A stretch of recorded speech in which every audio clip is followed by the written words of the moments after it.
Before we get started tonight, ladies and gentlemen, on another episode here on Fast Break live on IE Sports Radio, I want to talk about the last 8 years of the company. For the last 8 years, IE Sports Radio has been bringing you amazing content ranging from interviewing legendary athletes to building tailor-made shows dedicated to all major sports teams around the country. All the while, we've been continuing to be by the fans, for the fans, and with your help, we're ready to take the next step.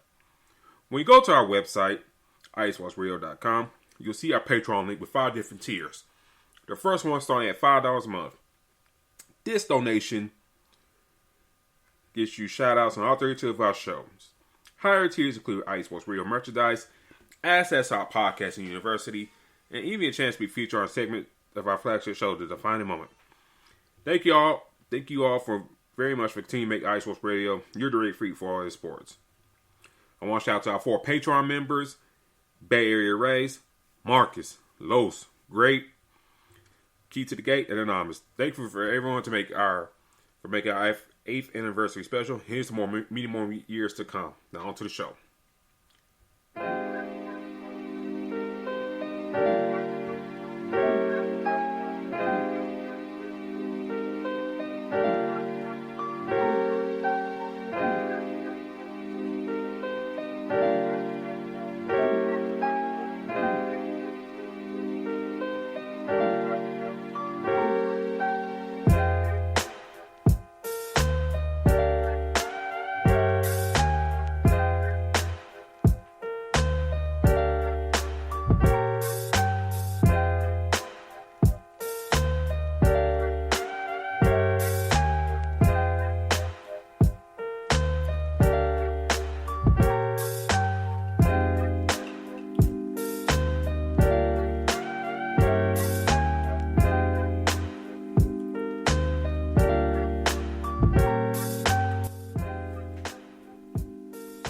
Welcome back. On tonight's show, we'll discuss the Final Four matchups, plus reviewing the Sweet 16 Elite 8 matchups that happened this past weekend. And we'll predict who wins it all come next week. Plus, Lebron returns back to NBA action today in a loss to the Chicago Bulls. We'll discuss if he can, with this return, will the Lakers back into a good, solid place in the playoff position. But thank you all for turning into Fast Break live on IE Sports Radio. You're direct feed for all sports, and you're welcome to join us.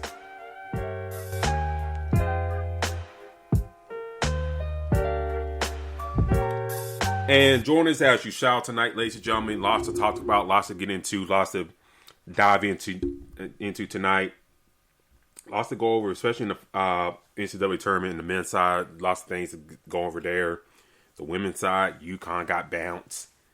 So, my prediction, they'll get to the Final Four is kind of, but everything else kind of stands. Like I say, South Carolina going to win it all. So, but D-Lock, how you doing tonight, sir? Doing pretty good. Definitely shocked by a lot of the results, but again, this tournament is one of the greatest things to watch. Sporting events to watch. So, definitely loving how this turned out. Too bad that it's about to end so soon. Yeah, let's dive into it. Going back to the Sweet 16 matchups, D-Lock, did you expect the results that happened on that day those days to happen, with both the remaining number ones going down in Houston and Alabama, that the way they did? Did you expect that at all in those matchups? And then also with Gonzaga, UCLA, I'll be honest with you, I think UCLA kind of blown the opportunity to make that Final Four with that core group that we discussed. I think we discussed on Twitter. What are your thoughts on that Sweet 16 matchups this past weekend? Well, they were great matchups. Like I said, it started out with a lot of shocking upsets early. Starting out with Purdue losing early. Kansas getting put out early. So we seen 16 teams that we probably definitely didn't expect. Virginia getting put out, making Furman a team that had to face San Diego State. So for me, it definitely was a good yet shocking and unexpected Sweet 16. But to see Houston and Alabama go down was one of the most shocking things I've seen. I definitely didn't expect both teams to go down. Remember I said before, I felt like Bama was clearly favored. Watching them play against Texas A&M, CC, seeing them play against also Maryland, I thought that they were just like head and shoulders above every team. But like as I said before, this is why you play the game. Yep. This is why you get into the tournament to have that opportunity. There's a couple of teams throughout this tournament that took advantage of the opportunity that they had. Dixon clearly took advantage of their opportunity. Kansas State, I think, had a pretty decent tournament. Michigan State played a pretty decent tournament. And clearly the guys of FAU, Miami, and UConn, they all took advantage of the opportunity that they got. Knowing that this is a one game, and that determines it all. Like I said, a lot of these teams may have struggled in a 7-game series against some of these other teams that they beat. But the fact is, there's no 7-game series. There's just one game, and they got it done. So for me, I think one of the most exciting Sweet 16 games I've ever seen was the Gonzaga and UCLA game. In my opinion, I feel like UCLA had it. It's just a sense of a rush to grab their points. They left just enough time for Gonzaga to put up points at the end, which I think did cost them that win. So I just think that was the biggest thing for me that played a big part. Alabama, and I'll let you touch more on to it even later on. I feel like that was a shocker. It just seemed like this team, put up 90, put up 70 plus the previous matchups, but couldn't crack 70 against San Diego State. And it just seems as if it kind of were just behind an 8 ball slightly most of that game. It left I'm sure left a lot of Alabama fans kind of nervous and uneven because we know what you watched your previous games, you know what to expect. But this team, as you said, this team matched them pretty well, and they played well, bucket for bucket, possession by possession. So it just came down at the end where they made some of the buckets that counted at the end. More importantly, at the right time. So for me, that obviously was a big shocker. And Houston and Miami, for me, Houston never had a sense of control in this game. Miami had control of it damn near the whole time. And it just, again, another number one seed who you think that, okay, hey, well, they're at the top of their game, they'll be ready. And Miami just came with it. So, like I said, it was a couple games that really had me kind of shocked. That Kansas State and Michigan State game was one of the best games I've seen too. Like I said, I believe you told me Noel almost damn near shot them out of the game. How many threes that he shot? Well, this one of the three is just like just bad shots. It's like, come on, dude. Like, think when you. Think, man. Just think what position you're in, who you playing. Like, don't do silly shots like that. But go ahead. Right. Well, and you're right with that. There are shots that he was taking that definitely had me like I'm literally seeing him pull up from half court, damn near. Now, granted, if it wasn't for the fingertip on one of the, I think that last 3-pointer, I think that Michigan State walks away with this game. So, but they got that call their way, got that, not the call, but the player hit the ball and they got another possession. So for me, again, you're talking about a 5-point swing in that. So again, like I said, I think all around good games, but all in all, like I said, this is the reason why we have the tournament and why we love these brackets, and in the NCAA tournament. I remember seeing Candace Parker feeling very confident before FAU and Tennessee game, and at halftime she was a little nervous. So, again, this tournament is one of the best to watch, and as you can see, results so far, only one team has a national title in the Final Four, and that's UConn.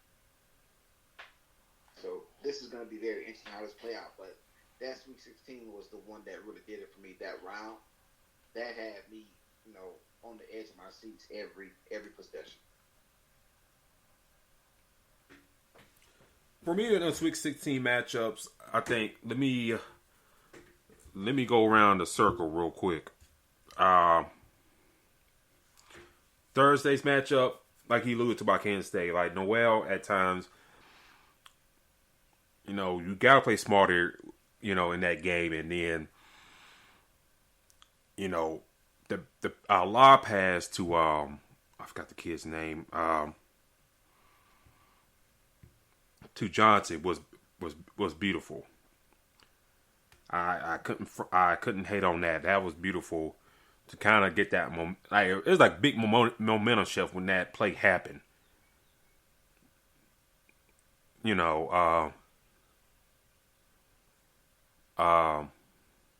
But like, dude, you can't shoot your team out at the game like that.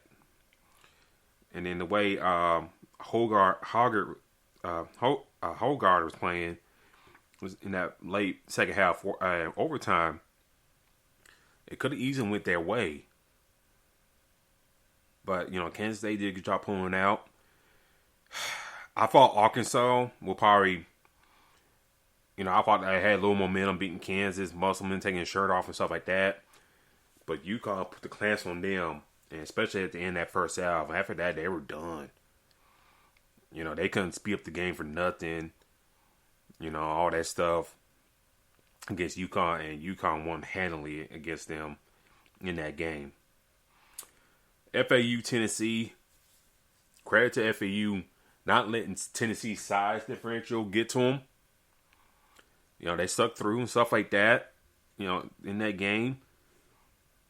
I do want to shout out Michael Forrest, especially in the second half. He had some big shots to kind of really propel his team to victory. And it's like Tennessee kind of like this withered at the end. I was like, damn, man, y'all kind of go out like a whipper in my eyes.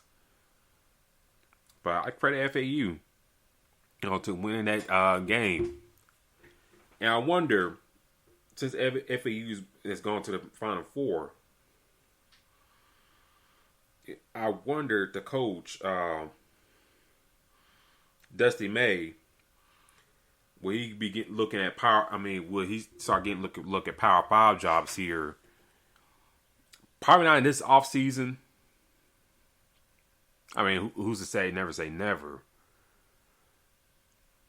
But come next offseason, when a lot of this realignment starts happening and stuff like that, with somebody in the SEC come knocking, ACC, the Big Ten, the way they expanded,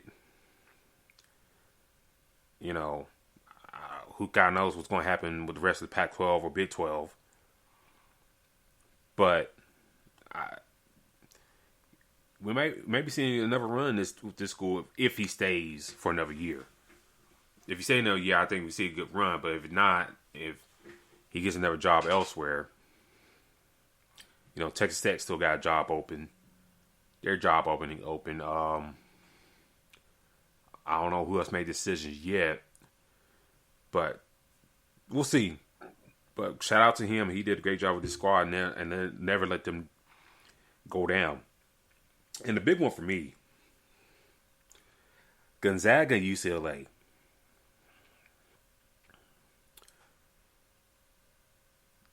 I tweeted from my show account yesterday. UConn doing what to Gonzaga what UCLA should have did to Gonzaga when they got up big. I was like, Mick Cronin got that big lead at the half. And Mick Cronin kind of looked like one of those people that, one of those coaches that everything goes perfect in the first half.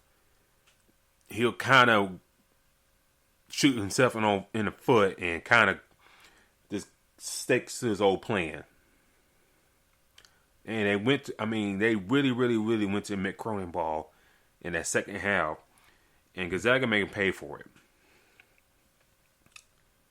And Drew Timme played great. But Strawther, that shot and that pass from Silas, and that big time shot, that was a thing of beauty.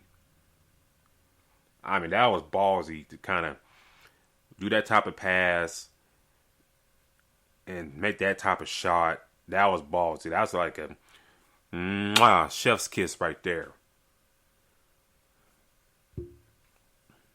And, UCLA really recovered and stuff like that. And I was like, damn, man. I had y'all going deep. That core, Campbell Jarvis. I know UCLA have down a couple players, D-Lock, but still. If you get a team like this, like down like Gonzaga like this, down like this, you gotta take advantage of it. And then going to Friday's matchups real quick. Miami, great job out of them. They really seem like they never had trouble with Houston. Pack had a great game, 7 for 10 for 3-point land. For Houston, they didn't really shoot the ball well at all that game, especially for 3-point land, 29%. Now, granted, Miami was 44% for 3-point land. But I think, Houston was just always, Miami's always better controlling that game in my eyes. Creighton, Princeton, that was a pretty good game. I think going there, I didn't think Princeton was going to win that game. There was a chance, but, it's like, I think, time was up and Creighton pulled out on that one. Texas and Xavier, Texas did a great job from the jump. They got out big. And, not the best shooting night, especially on 3-point line for Xavier, 41%, but it could have been better. You wish you had better shooting night for Nuge. And Texas got 18 off the bench from Bishop and 16 off the bench for Rice. And that's really what propelled them and win against Xavier. And then San Diego State beat Alabama.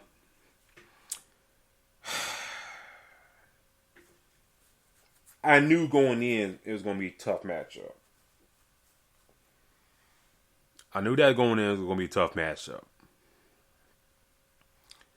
But I also knew,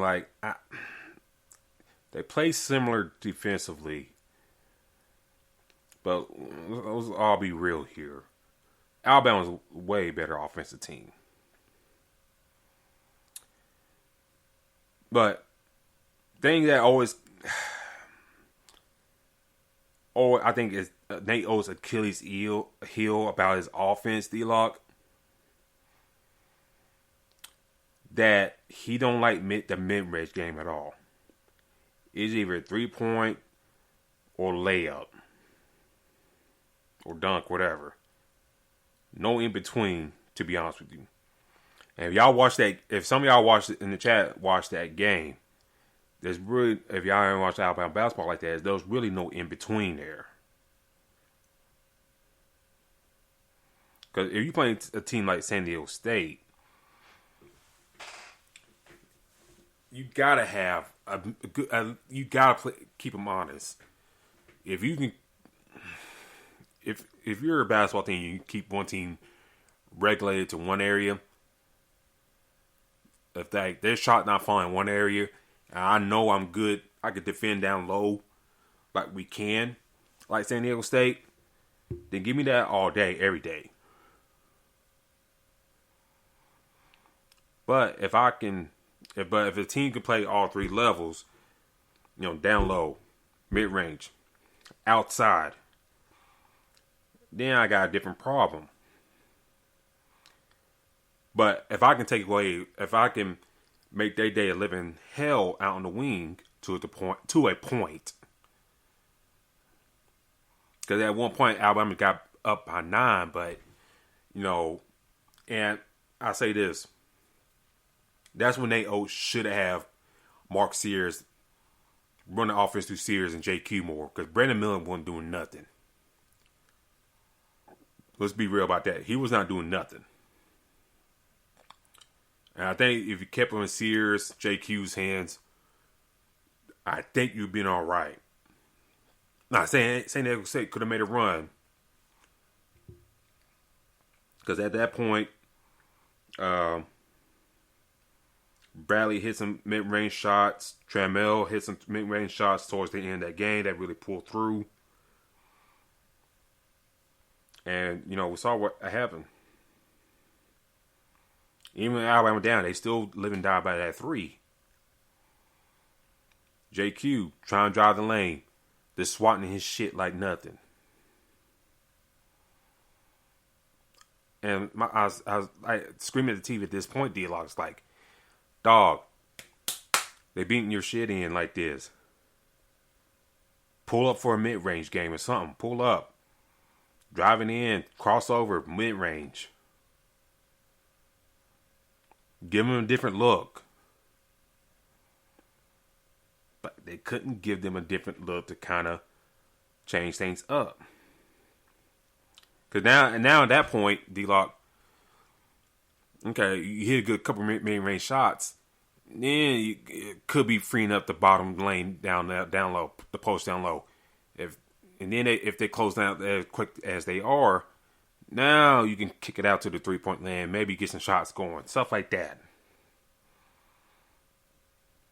So I was kind of disappointed at that point that Nate Oates' staff didn't kind of do that. And then Nate Oates didn't really work the refs like he always done this year. It's like, come on, dude. Like, say something. Shit. But that's how I look at those Sweet 16 matchups. D-Log, what are your thoughts on the Elite 8 action that happened yesterday and today?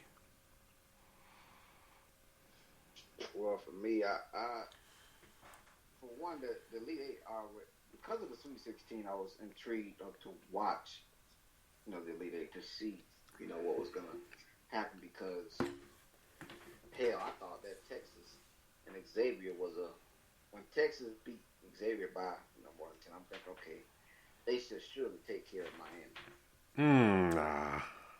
That was my thought process at first. I'm thinking like, damn, okay, Texas should be fine. Even though, they did take care of Houston.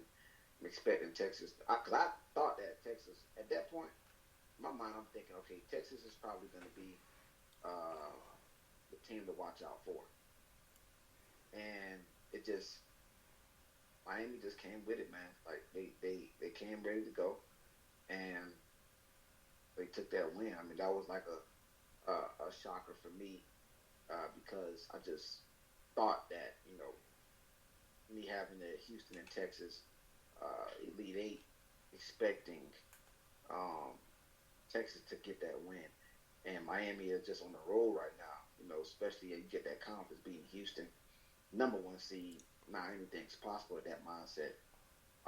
To go over to it's the same thing with San Diego State. Hell, I mean, you go out there and you beat the team that's been talked about all year long in Alabama. You go against Creighton, which was they have that controversial call. Yeah. But played very tight with Creighton. Now I figured that Creighton, one of those teams that kind of get the ball rolling during the tournament as well, were going to be a battle, and it was probably one of the better games of the tournament as well. It just sucked that it had to come down to a call that would be questioned for years. That talked about for the longest. Um, UConn and Gonzaga. I was not expecting this ass whooping that Gonzaga. Honestly, like I thought that Drew Timme, I thought these guys were going to be, Gonzaga is one of those teams also, and we know that come alive during the tournament sometimes. Now, when they have high expectations, for some reason they don't really hit them. But when nobody talks about them, they're playing very well. And I just thought that they were going to play a hell of a lot better than this. But this team seemed like if Drew Timme was not out there handling business, they were not competitive. That is what I've seen. And it just seemed like UConn controlled the game the whole time. Drew Timme got in foul trouble, and Gonzaga looked lost. Like, it just looked like they didn't know what the hell was going on. Like, they could not stick with UConn. So, and now, with that being said, respect to UConn, because now they're clicking on all cylinders as well. They're putting together everything. And like I said, this is the only team that has the history of winning the title in the Final Four. So, this is a team that could very well continue that trend. And even though Kansas did get put out their bracket earlier, they are a team to watch out for. And for them to whoop Gonzaga ass like that, they might be one of the favorites right now. And to go to FAU and Kansas State, two teams that Kansas State had a hell of a run. I was expecting them to continue to play like this throughout the tournament, but FAU was on the roll. I mean, when you take down Barry Dixon who took down Purdue, then you go face a Tennessee team who took down a Duke and had high expectations. And to be honest with you, hell, FAU didn't have anybody that had the height of that Tennessee had.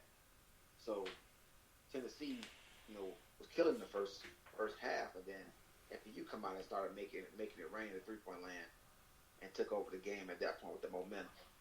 And in this matchup with Kansas State, FAU kind of had a similar plan. They got to clicking, got to rolling, and like I said, this game seems like it's about runs. FAU went on a run, and Kansas State could not slow that down. And we talked about just now, about how Noel Denver shot them out of the game against Michigan State. Well, hell, in this game, he shot them out of this game, to be honest with you. I mean, he was taking similar shots, but they were not falling. And when they're not falling, but FAU shots are falling, that's the ball game. So, for me, I think that so far, most impressive was UConn. Hell, it's too bad. We got to see Miami and UConn play against each other before the final championship game. But I think those two teams there's a very good chance that whoever wins that game, I think will be favored to win the championship game. Yeah. But that is going to be a hell of a game to watch. But hell, again, as much as I say that, we've seen upset after upset after upset each round.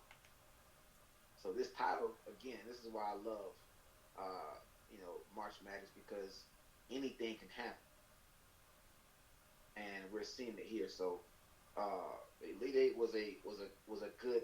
Elite Eight was good, but I think that what made it just a little bit better is because the surprising team that we seen in it.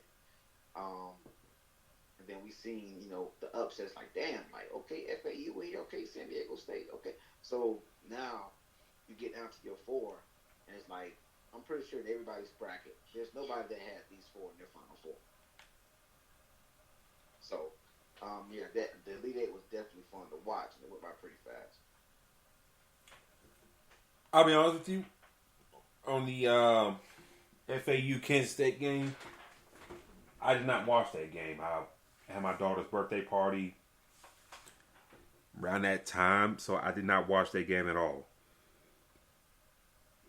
I didn't have a chance to. I was chasing behind kids, make sure they ain't making a big mess in the clubhouse. So I really didn't get a chance to watch this game. I watched a little bit of highlights. On paper, it seems like Noel had a good game.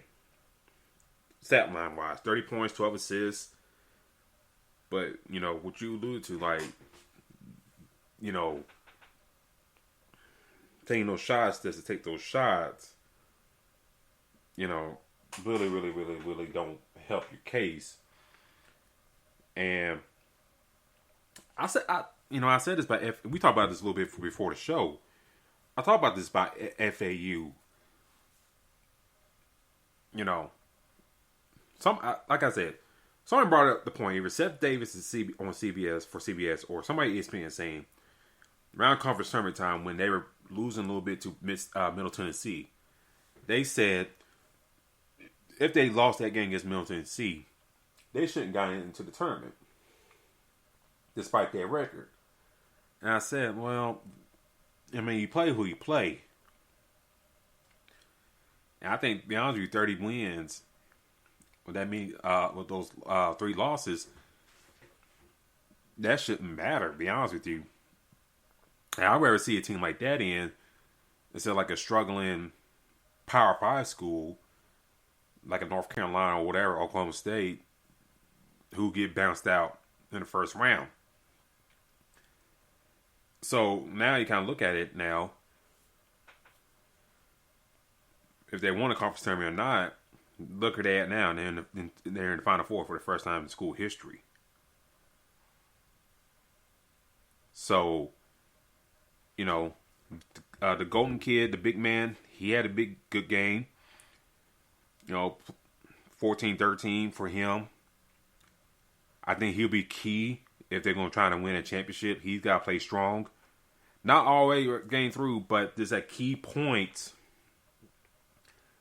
You know, defensively, you got to show up, rebound strong, stuff like that. So I think if Golden can do that for FAU, I think they'll go a long way for them D-Loss to win a championship for the first time in school history. But, you know, shout out to Kansas State. You know, a team that had a lot of turnover in the roster to make it this far and so close to the Final Four. Coach Tang deserves a lot of credit for that squad to make it where they were in the Big 12. UConn just beat the brakes out of Gonzaga. They got 10-man foul trouble early. Basically. Like I alluded to, they should have did what UCLA should have did their last Sweet 16 matchup. They just beat the brakes out those boys. And each win that UConn has had in the NCAA tournament has been by double digits. Major double digits. So, for them to, you know, the beatdown they have given multiple teams, you know, it's kind of come back full circle because a lot of people had UConn as one of the top teams coming into the year. And now we kind of seeing why.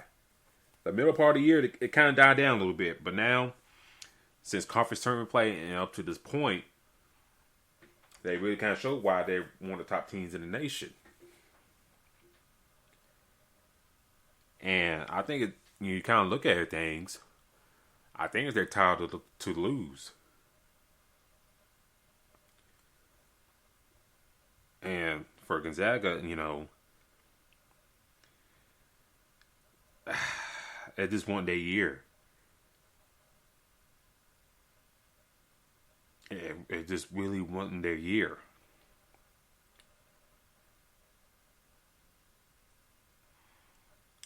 And I know Drew Timme plays a certain style, but I think at times, I think he's got to expand this when he gets, if he's trying to make it to the NBA. maybe expand on his game a little bit more, and maybe kind of like keep the defense honest. Strother didn't have a great shooting game. Hunter Silas, same thing. So, the guys that you expect to shoot well for Gonzaga, it didn't come in this night. And like you alluded to, UConn's the only one that won a national championship.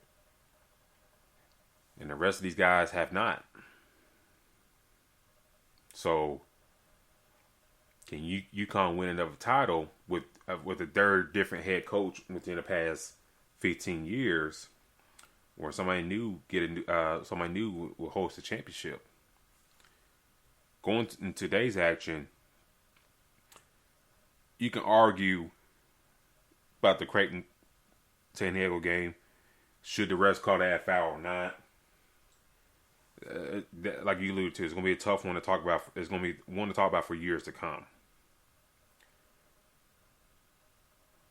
And for San Diego State to make it, they finally broke through that glass ceiling. For years. Like a lot of teams kind of, even Steve Fisher there, like a lot of people kind of like, well, San Diego State, they can, if things go right, they can make a run. But then they always kind of fall flat come Sweet 16 time. Now you kind of looking like this. Now they finally got a run and they made it to the Final Four. Miami, Texas.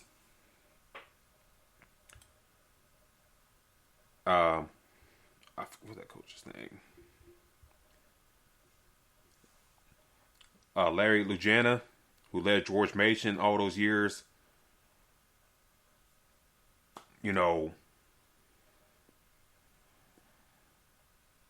All the years ago to the Final Four. Has took Miami to that sweet same place years later. Shout out to him. And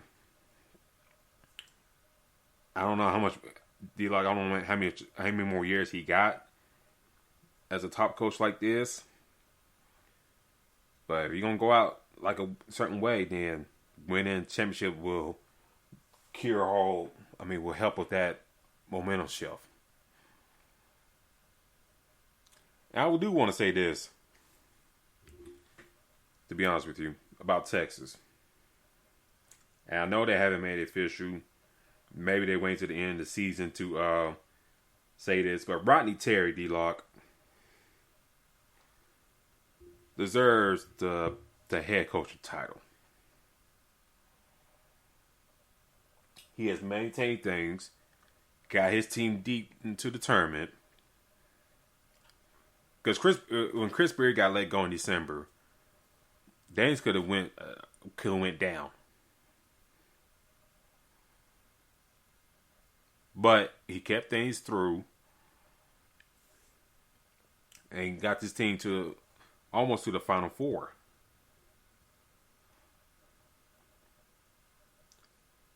And I'll say this on air. I think Coach Terry should be the head coach for the Texas Longhorns. We'll see about that. I'll be honest with you. I don't see nobody else out there who should get this job at Texas. But I think Coach Terry should stay and get this job, in my humble opinion. But let me ask you this. With the Final Four set with Miami against UConn, San Diego State, FAU, who do you got coming out and being a national champion in your eyes? Boy. I ain't gonna lie, man. I like what UConn's doing. I think that they are the clear favorite. I think they're going to be a team that is going to make it hard for either three teams. But for me, after watching a couple of games, you said it soon as we started, uh, as soon as we started talking about the tournament, and the first thing I said was, going by teams. He said, "Hey, don't sleep on this team." Right now, I got FAU winning it all. Woo! I feel like what they're doing, they're on a roll right now. They're clicking on all. They're doing everything that they need to. I feel like this team is starting to put together.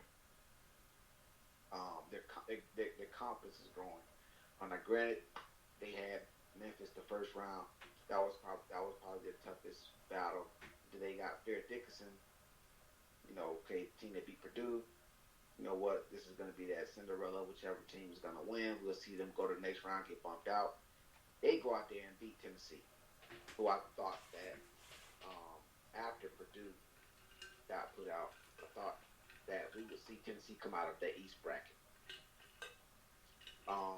Michigan State, we had already thought that, hey, Michigan State, we think they had a kind of rough season. I don't know for sure what they're going to do.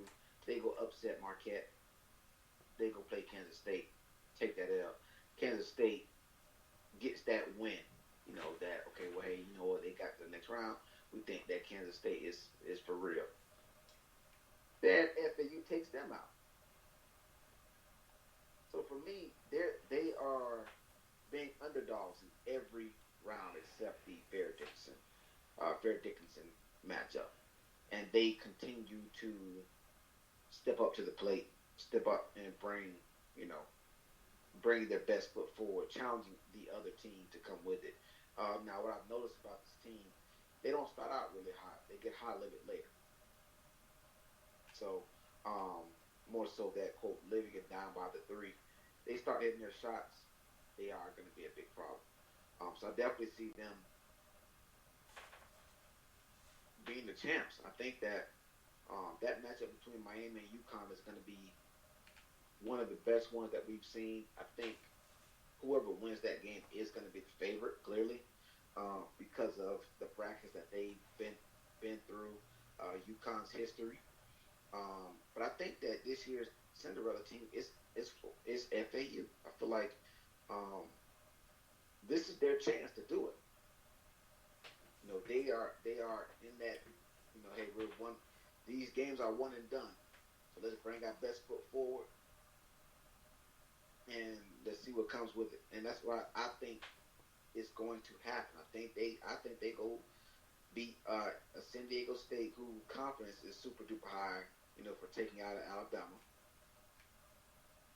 And I can't call that Miami and UConn game, but honestly, I have a Miami matchup in the championship. Okay. So maybe a little bit biased because I'm a Florida boy, of course, but I do see a FAU and Miami championship game. And the thing about this now, it gets to, throw out the records, throw out everything what they did to get there. Now you're literally talking about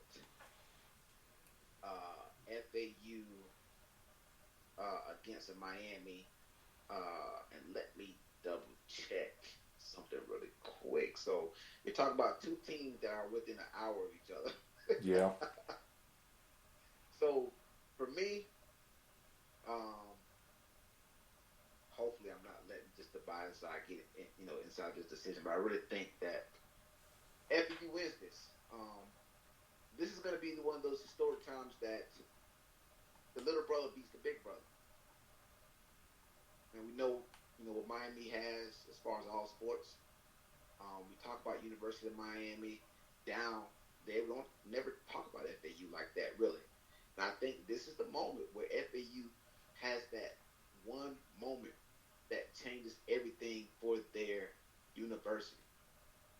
I think that they beat University of Miami in the championship game.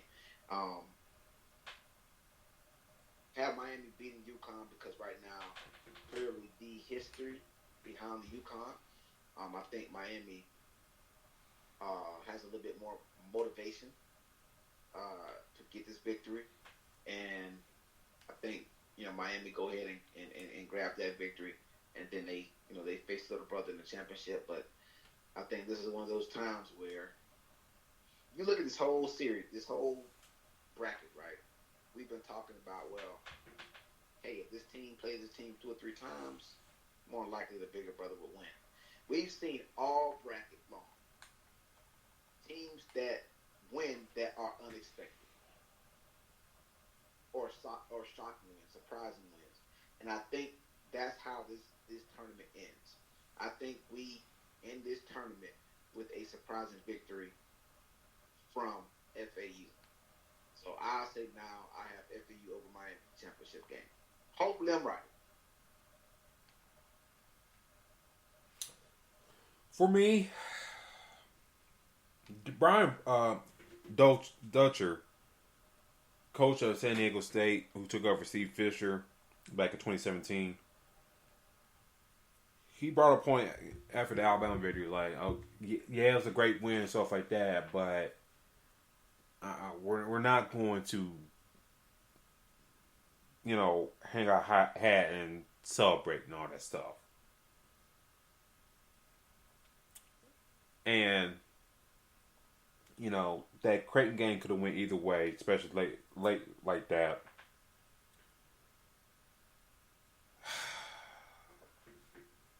The chat saying FAU Miami, that's Adam saying that. Terry Rodriguez, he's saying San Diego State is his champion. But, that's, he's saying he's biased to SoCal.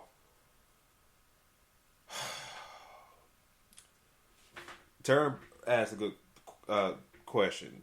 Does FAU has the shooters to slow down SU's defense or kind of punch through? I mean, they do. They got to this point this far.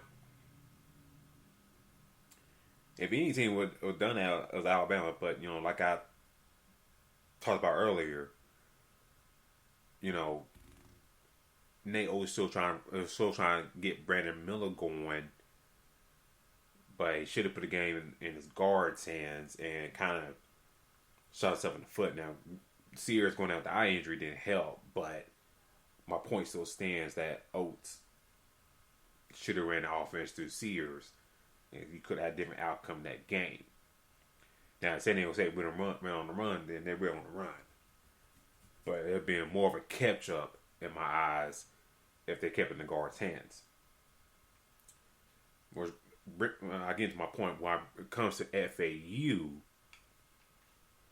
that's really all they got. They got that 4 guard, 1 big man down low. But their guards are like 2 guards, 1 guards. The only big person they have is the Golden kid, and he's 7'1". Everybody else is like, I think at least 6'3" or 6'4" under. So, and that's just the starting lineup. So, can they penetrate that that defense for San Diego State?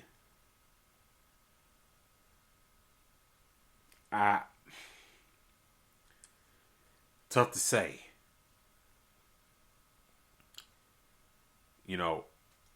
As you and me talked about, we thought Tennessee's size would make a difference against FAU, but FAU kind of weathered that storm and kind of can't push back and won that game against Tennessee. Can they do what they against Tennessee and apply it to a more hyper athletic? Well, I won't say more athletic, but I think more energized, relentless defense in San Diego State. Hard thing to say. That's a really hard thing to say. It's tough. It's tough. Did I think FAU was going to make it that far? I did not. I always thought they'll beat Memphis and beat Purdue and I'm not. It could have been chance to could beat Purdue, but I thought they at least had one game. But now look at them. Now it's like they got a shot. But I think Brian Dutcher has his team the confidence high, but I think he got some focus also. So I'm going to take San Diego State in this matchup. But I think the game will be close, though. And then for San Diego State, if FAU's hitting and you're not, you're done. Because I don't think San Diego State got the horses to shoot the game back like that. They don't. But I got San Diego State to go over FAU. On the other side, you got two different styles. You got tough defense with with Hurley at the helm, and then you got fast-paced offense in Miami. Two different styles. God, it's gonna be real interesting watch come Saturday. I don't know who's gonna win this matchup. It's tough. UConn has been beating down everybody by double digits.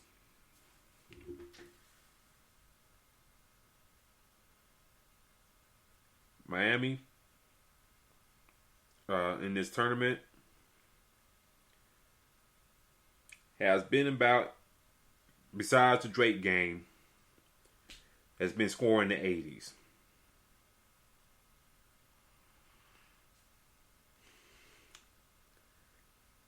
It's going to be a tough one to pick.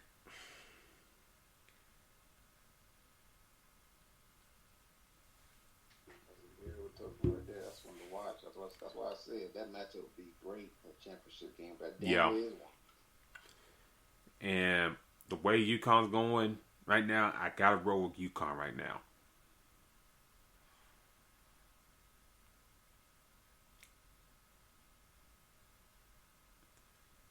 It's just like when you think, well, maybe Rick Pitino will get on the first round.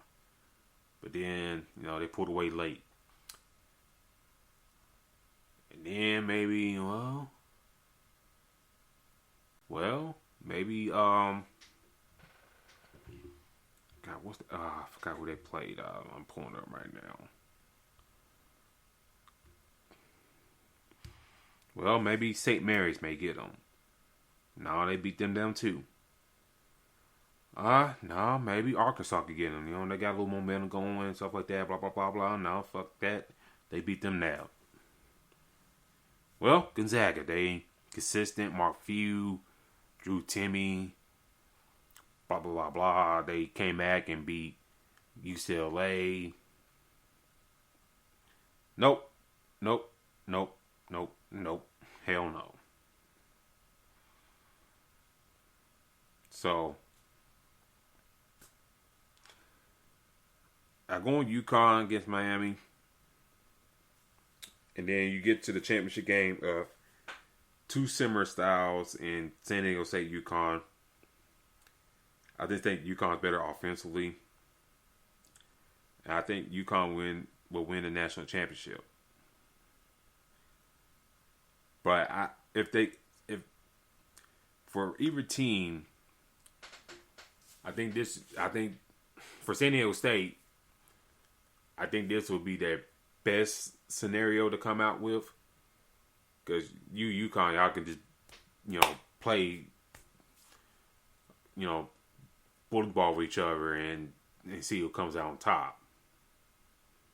If it's San Diego State play like in Miami, you better hope Miami don't come out great offensively, or you're cooked. But I got UConn winning. It'll be like a tough defensive battle. The people, watching college basketball and stuff like that, the casuals, you gotta expect a defensive-minded game in this one. And it'll be a lot of scoring. It'll be a lot of three-point shooting.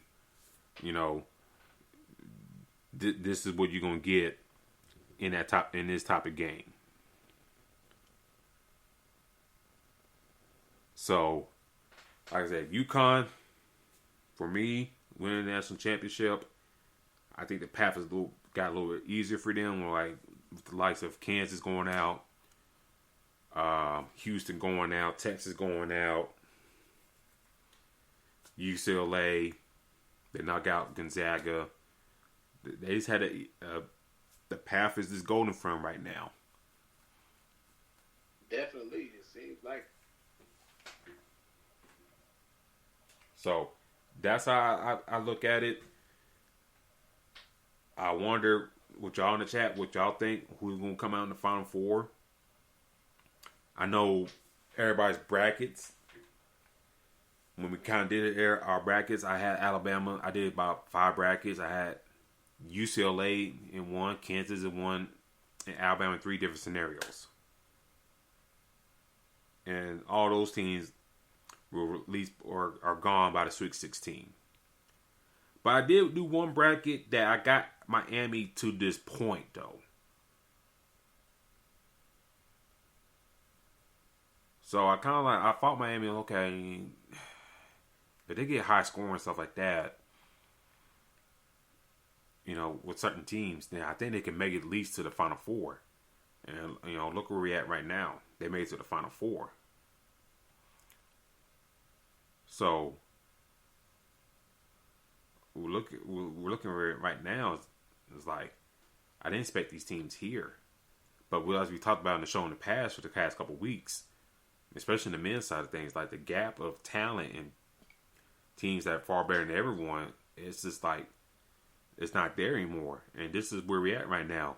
FAU, San Diego State, UConn, and UConn always kind of been like a blue blood type of power, and Miami. In which, I'll be honest with you, D-Lock, Miami athletics should be more better than what they are. And I know on the women's side of things, they've been having a great run as well. They're in the game now too. They run the game. Well, low scoring game. They're in the fourth quarter right now against LSU, who I also predict to go into the Final Four. They're up. LSU's up 43-35. But the women's team, they up. They made a very nice run. For them themselves. Now, granted, the Twins for our Miami women's, they ain't done shit in this game. But, still like 3 minutes left. They can still make a game out of reach. It's just tough defensive minded for both sides. And some bad 3-point shooting. But still, the women's made a good run. So, hopefully, with this run, Miami can make, say, hey, be more committed to the basketball side. I know that they're always trying to get the football thing jumping, D-Log. Back like it used to, either from the 80s or that early 2000 run. But I think at times they always kind of neglected the other sports to a degree. And I think, kind of focus on other sports, especially the women's and men's basketball, get them up and rolling to a good perennial power, especially in South Beach and all that stuff. And you from Tampa, from South Florida, you should know that people flock down there regardless, despite the crazy politics. But regardless, you should be making more a staple in yourself, and they really have not done that. Yeah, Miami's supposed to be much better than a lot of the things that they are. I just think like they are kind of just getting by in a sense. Historically, for what I've noticed, and I'm pretty sure you know, FSU has ran that conference in all sports when it comes to against a Miami. They have a better football team. basketball is what Miami is somewhat having right now, but FSU is pretty decent. And other sports, like Florida State has been running it. I believe Duke is pretty decent in a few things, but Miami has not been living up to the expectations that you have for them overall. And maybe this run that they're having could kind of change a few things. Yeah, we'll see if they can maintain this run. Like I said, the coach is 73 years old. That's another thing to keep an eye on. Like, how many more years does he really have? You know what I'm saying? It's still, I don't know, like for the past few years, things have been going well in his favor, in his team's favor. But 73 though. And I know Rick Pitino got the job at St. John's here recently, in which I think if you're UConn, you hate to see that. Like, damn, I got to go against this fool twice a year, but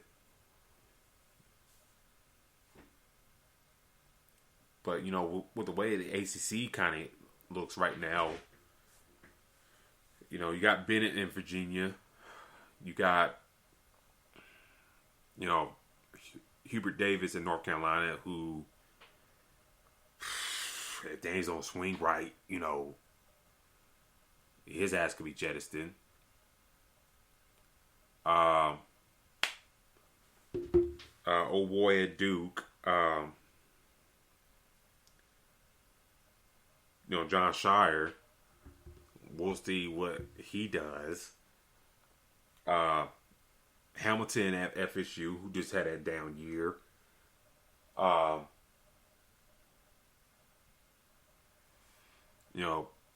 Louisville, who, damn, this sucked this year. Probably one of the worst teams in the nation, to be honest with you. Jeff Capel had a good year for Pitt. Notre Dame has a new head coach, so things are kind of may turn around there. Just what else? Virginia Tech is just there. I'll be honest with you. Same thing with Wake Forest. They're kind of there. Georgia Tech, they're just kind of there. So there's opportunity to kind of make momentum of this and, make a push. But like I said, he's 73 years old. And, we'll see how things shake out, for this school in the future.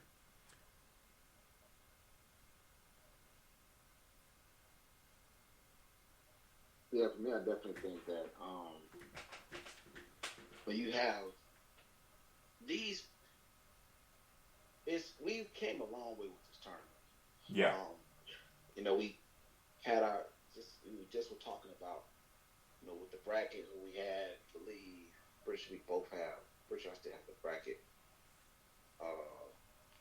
that we have in there. I'm looking at my bracket, and that shit is all messed up. So, and I'm pretty sure a lot of people, I just didn't see a tweet that said 37 brackets of 20 million had this Final Four, which is just insane. But where we are, this is why I love how this setup is. And I don't want to go off track, but I believe this is what college football is going to try to head to. Now, not as many, games, but they want to have a lot of teams that have this type of opportunity. Because you look at a FAU, and you look at a Fair Dickinson or these other teams that stole a couple games. They booted out teams that were supposedly expected to win or to get pretty far. And that's the thing that you love about it. This is why we as fans love sports, because the unexpected happens. This is what makes it, interesting. Now, also on the fan side, you and I both know You being a fan of Alabama, like there are upsets that happen, which is gonna piss you off. That's just how it is. Hell, my team, Florida, they ain't nowhere near the goddamn the tournament this year. But you, as a fan, like, damn, this happened. But also with that, this is something that happens every year. We're gonna see the unexpected. So for me, that's what makes it super exciting. And even on the other side of it, you have players that may have not been talked about during the season, but they show their face during the tournament and get their stock to rise, get noticed, by different NBA teams, by different players in the NBA, different owners, stuff like that. So this tournament is doing great for future, and I always had that mindset of having, anything is possible, and we're seeing it. We continue to see the same team win over and over and over. Some people, that gets boring, seeing. But the biggest thing that this does is it draws more of a crowd to watch than it didn't have last year. So the people that, may have heard about the tournament or hear about March Madness and just did a bracket or just kind of pushed it to the side and didn't think so much about it. Now they're actually paying attention to it because of what's happening. I'm pretty sure FAU fans or FAU students who were like, oh yeah, the team is just going to the tournament. They're probably going to get their ass whooped and they're going to come back. And now that didn't happen. So you have a lot more fans that are drawn to this tournament when things like this happen. And I think it's great for the sport. So for me, like I said, it's one of those exciting weekends, exciting games that you see. And it definitely makes you appreciate what we're watching, because this is that history that 10 years from now, 20 years from now, 30 years from now, we can talk about what we've seen. I mean, we still talk about multiple upsets that we've seen in the past. So, and to be seeing these moments happen, it's very exciting, man. Hell, I'm not even a fan of neither one of these teams, but just looking at their Elite Eight games, my heart was racing like I was a fan the whole goddamn year. So it's definitely good to see, man. Especially for all four teams. But I don't lie. At this point, I'm definitely rooting for FAU. So you going FAU? I'm going UConn. All right, and some of the people in chat going San Diego State. So we'll see how things shake out. A lot of good answers out there. Real quick before we got here, D-Lock. LeBron came back today against the Bulls. They lost against Chicago. I was like, y'all suck. Anyways, this quick question to you. With LeBron coming back, can he help lead his team to a good playoff spot? Or do you foresee the Lakers making the playoffs? I actually do see them making it, but to be honest with you, it's not really about LeBron. It's more so still about Anthony Davis. I'm not sure how many people seen the game today, but LeBron came back, clearly probably a little rusty, but still trying to get Anthony Davis involved. And he has to stay aggressive. And when the team looks different when Anthony Davis is not as aggressive as he should be. We've seen him do that in the bubble. We've seen it every game. If he brings that energy, this team is going to be hard to stop. But he has to stay that way. I'm not sure what it is and why now he is taking the backseat or is not being as aggressive. It just seems like he's not there sometimes when LeBron is, giving him shot opportunities and stuff like that. Like, late today, he took 8 shots today. A total of 8 shots. And if that happens, like, granted, 6 for 8, I'm pretty sure I looked at it earlier, double check. 6 for 8. Very efficient, but you can't have 8 shots in the game if you're Anthony Davis. No matter who is covering him or who the matchup, is against. There's no way in hell that Troy Brown should take more shots than Anthony Davis. So this is something that I think needs to be corrected, and we've talked about before. If Anthony Davis continue to be aggressive now with a healthy LeBron, his team is one of the harder teams to beat. So I think they'll make the playoffs, but he needs to stay aggressive. I'm not sure if he's doing that to prevent injury or whatever the case may be, but he needs to stay aggressive for this team to go pretty far. I think for me, for the Lakers and stuff like that, and LSU starting to pull, women starting to pull away from Miami, 52-40, like 42 seconds left in the fourth. So I think they are about to pull away against Miami. So in that run, for me, it's like the Bulls are just kind of like, they're kind of like the Lakers, just mid the whole year. Just mid.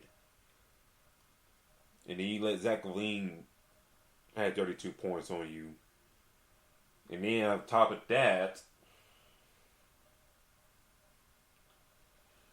you let Andre Drummond and Kobe White have 13 and 12 apiece off the bench as well. Like you alluded to, Anthony Davis didn't play his best game.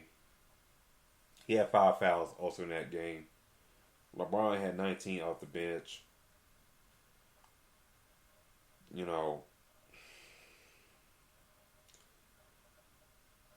Malik Beasley finally had like a decent game off the bench. But it just wasn't enough. It's just like, they need to sign I don't know how long Mo Bamba is going to be out still. But I think looking at some of these guys, the Devin Reed dude, you can cut him and try to like find a big or something, man. I don't think that dude.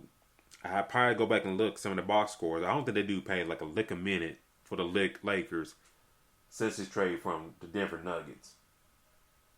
And like I said, it goes back to I'm kind of mad at Thomas Bryant to request a trade that he did, because he still get his minutes.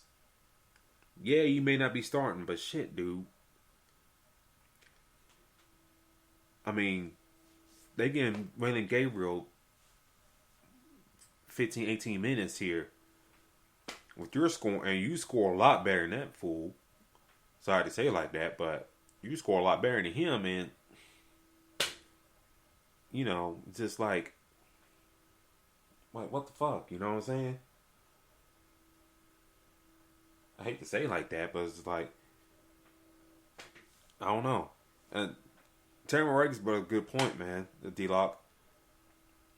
Keep Austin Reeves in the lineup, and I think Darvin Ham should have put Austin Reeves in the starting lineup a few games ago. Because Malik Beasley was not doing anything for you at all in the starting lineup. Not even keeping him in the starting lineup. I don't know why he kind of went away not playing Lonnie Walker as well. It's like he got the new pieces and kind of abandoned Lonnie Walker. And then even with that, with the injuries to Russell and whatnot, and Schroeder wasn't playing good a little bit of stretch, why, he didn't play Lonnie Walker in that stretch. I didn't understand that. So, it's just like, I agree with you. I think they'll make the playoffs as well. They got the Bulls again in Chicago. We'll see. We'll see if they win against that. Then they got the Timberwolves, who got Karl-Anthony Towns back, but Anthony Edwards is out. And after that, you got Houston. You got Utah, the Clippers, Suns, and Jazz. If you're not at least going 4-2 or 5-1 in that stretch, I don't know what to say to you. Yep, you don't need it. And especially the next two games coming up, the Timberwolves and Bulls. You got to go on a good stretch right here, because like you could be, if you go a good three-game winning streak, you could be up at 7th or 6th, or you lose a couple games, you out of the playoff race. And looking at the standings right now in the Western Conference, Dallas is out of the playoff race. Utah's out. Ouch. Right now. Portland, who think about shutting down Damian Lillard.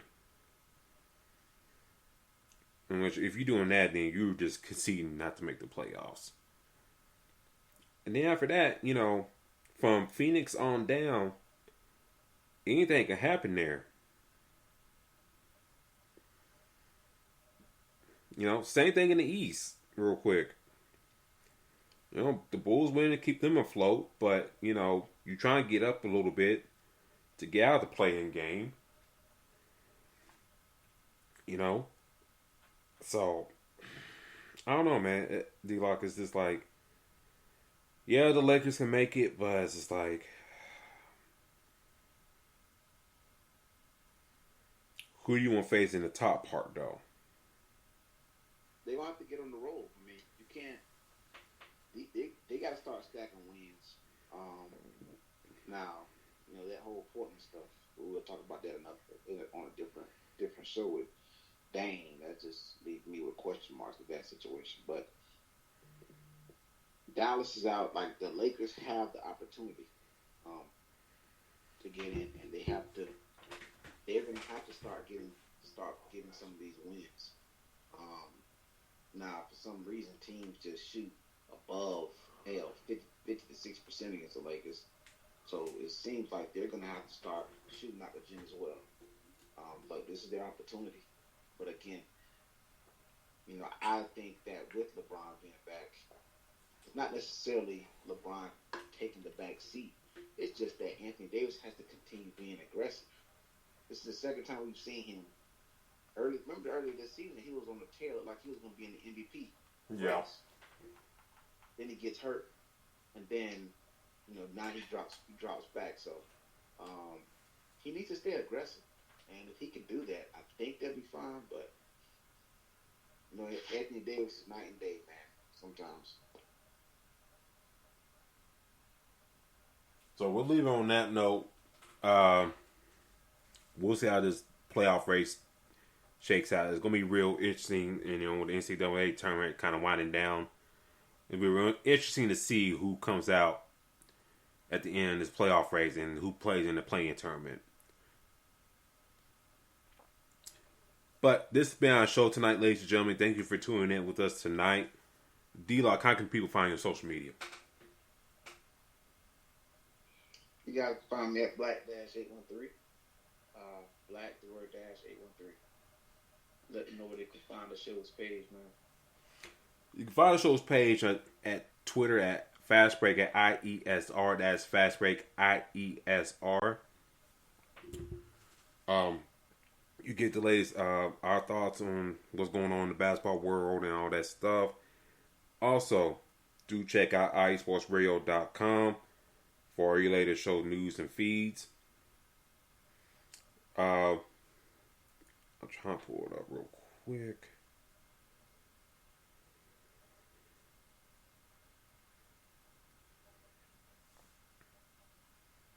I do want to shout out one show,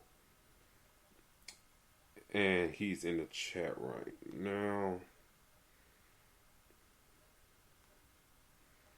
Oh, come on now. Where's it at? The SoCal Supreme Show, won by Terry Rodriguez. With San Diego State making to the Final Four for the first time in school history. Y'all do want to tune in for his show for his analysis, deeper analysis on San Diego State, and his predictions for the Aztecs going to the Final Four in Houston. So do follow the SoCal Supreme Sports Show on Twitter, and you'll get his thoughts and analysis on the Aztecs and his thoughts and predictions for them making it for the Final Four. Which he says he got San Diego State winning it, but I think he'll go into detail why, kind of like we did here tonight. I think he will go great detail as well.